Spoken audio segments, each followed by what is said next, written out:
സംസ്ഥാനത്ത് മഴ മുന്നറിയിപ്പ് തുടരുന്നു. ഇന്ന് 3 ജില്ലകളിൽ ഓറഞ്ച് അലർട്ട്. പത്തനംതിട്ട, കോട്ടയം, ഇടുക്കി ജില്ലകളിലാണ് ഓറഞ്ച് അലർട്ട് പ്രഖ്യാപിച്ചത്. 6 ജില്ലകളിൽ യെല്ലോ അലർട്ടാണ്. ബംഗാൾ ഉൾക്കടലിൽ രൂപപ്പെട്ട ന്യൂനമർദ്ദം നാളെയോടെ ചുഴലിക്കാറ്റാകാൻ സാധ്യതയുണ്ടെന്ന് കാലാവസ്ഥാ വകുപ്പ് അറിയിച്ചു. ഇപ്പോൾ വിശദാംശങ്ങളുമായി തിരുവനന്തപുരത്ത് നിന്നും സൂര്യഗായത്രി ചേരുന്നു. സൂര്യ, സംസ്ഥാനത്തെ മഴ തുടരുകയാണ്. മഴ മുന്നറിയിപ്പിൽ മാറ്റമുണ്ടോ? എന്തൊക്കെയാണ് വിശദാംശങ്ങൾ? 3 ജില്ലകളിൽ ഓറഞ്ച് അലേർട്ട് പ്രഖ്യാപിച്ചിരിക്കുന്നത് തുടരുകയാണ്. പത്തനംതിട്ട, കോട്ടയം, ഇടുക്കി ജില്ലകളിലാണ് ഓറഞ്ച് അലേർട്ട് പ്രഖ്യാപിച്ചിട്ടുള്ളത്. മലപ്പുറം, അതുപോലെ തന്നെ വയനാട് ജില്ലകൾ ഒഴികെയുള്ള മറ്റ് ജില്ലകളിലൊക്കെ തന്നെ യെല്ലോ അലേർട്ടും പ്രഖ്യാപിച്ചിരിക്കുകയാണ്. ഇന്നും സംസ്ഥാനത്ത് മഴ തുടരുമെന്ന് തന്നെയാണ് കാലാവസ്ഥാ വകുപ്പിന്റെ മുന്നറിയിപ്പിൽ പറഞ്ഞിട്ടുള്ളത്. കേരള തീരത്തിന് അരികിലായി അറബിക്കടലിലും അതുപോലെ ബംഗാൾ ഉൾക്കടലിലും രൂപപ്പെട്ട ന്യൂനമർദ്ദങ്ങളുടെ സ്വാധീന ഫലമായിട്ടാണ് ഇപ്പോൾ സംസ്ഥാനത്ത് മഴ കനക്കുന്നത്. ശക്തമായ കാറ്റിനും അതുപോലെ തന്നെ മോശം കാലാവസ്ഥയ്ക്കും സാധ്യതയുണ്ട് എന്നാണ് കാലാവസ്ഥാ വകുപ്പിന്റെ മുന്നറിയിപ്പിൽ പറയുന്നത്. അതുകൊണ്ട് തന്നെ കേരള തീരത്ത് ഇനി ഒരു അറിയിപ്പ് ഉണ്ടാകുന്നത് വരെ മത്സ്യബന്ധനത്തിന് വിലക്ക് ഏർപ്പെടുത്തിയിട്ടുണ്ട്. ഉരുൾപൊട്ടൽ, മണ്ണിടിച്ചിൽ സാധ്യതയൊക്കെ തന്നെ കണക്കിലെടുത്ത് മലയോര മേഖലകളും അതീവ ജാഗ്രത പാലിക്കണമെന്നാണ് മുന്നറിയിപ്പിൽ വ്യക്തമാക്കിയിട്ടുള്ളത്. സംസ്ഥാനത്ത് മഴയെ തുടർന്ന് പൊതുജനങ്ങൾക്കുണ്ടാകുന്ന ബുദ്ധിമുട്ടുകൾ പരിഹരിക്കാൻ തദ്ദേശ സ്വയംഭരണ വകുപ്പിന്റെ നേതൃത്വത്തിൽ കൺട്രോൾ റൂമുകൾ ഇന്നലെ പ്രവർത്തനം ആരംഭിച്ചു.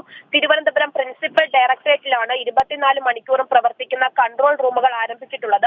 തലസ്ഥാന നഗരിയിൽ അത്തരത്തിൽ വെള്ളക്കെട്ട് ഉൾപ്പെടെയുള്ള എന്തെങ്കിലും പ്രശ്നങ്ങൾ അഭിമുഖീകരിക്കുന്നുണ്ടെങ്കിൽ പൊതുജനത്തിന് ഈ കൺട്രോൾ റൂമുമായി ബന്ധപ്പെടാമെന്നാണ് അറിയിപ്പുള്ളത്. എന്തായാലും വരും മണിക്കൂറിൽ ഉച്ചയ്ക്ക് ശേഷം ജില്ലകളിൽ ഒറ്റപ്പെട്ട ഇടങ്ങളിൽ അതിശക്തമായ മഴ പെയ്യുമെന്നാണ് കാലാവസ്ഥാ നിരീക്ഷണ വകുപ്പിന്റെ മുന്നറിയിപ്പിൽ വ്യക്തമാക്കിയിട്ടുള്ളത്. വൃന്ദ, സൂര്യ, നേരത്തെ തന്നെ വിവിധയിടങ്ങളിൽ ആളുകളെ മാറ്റി പാർപ്പിക്കുന്ന ഒരു സാഹചര്യം കൂടി ഉണ്ടായിരുന്നു.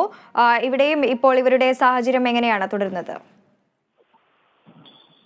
വൃന്ദ, തലസ്ഥാന നഗരിയിൽ അത്തരത്തിൽ മഴയുണ്ടാക്കിയ കെടുതി കാരണം അല്ലെങ്കിൽ മഴ കാരണം അത്തരത്തിൽ മാറി താമസിക്കേണ്ട ഒരു സാഹചര്യം നിലവിലില്ല. പല സ്ഥലങ്ങളിലും പ്രത്യേകിച്ച് നഗരപ്രദേശങ്ങളിൽ പലയിടങ്ങളിലും വെള്ളക്കെട്ട് ഉണ്ടാകുന്നുണ്ട്.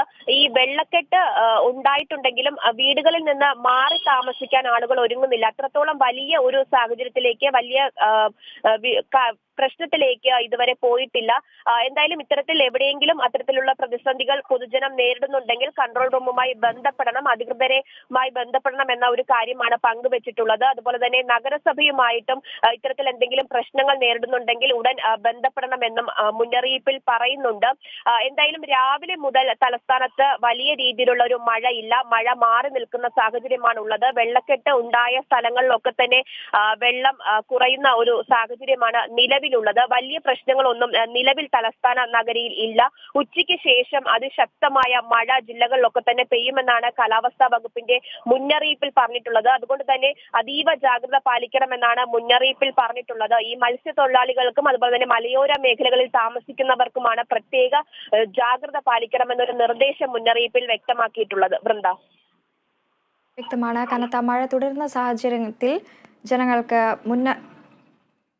ജാഗ്രതാ നിർദ്ദേശങ്ങൾ നൽകിയിരിക്കുന്നു. വാർത്തയുടെ വിശദാംശങ്ങൾ നൽകുകയായിരുന്നു സൂര്യഗായത്രി.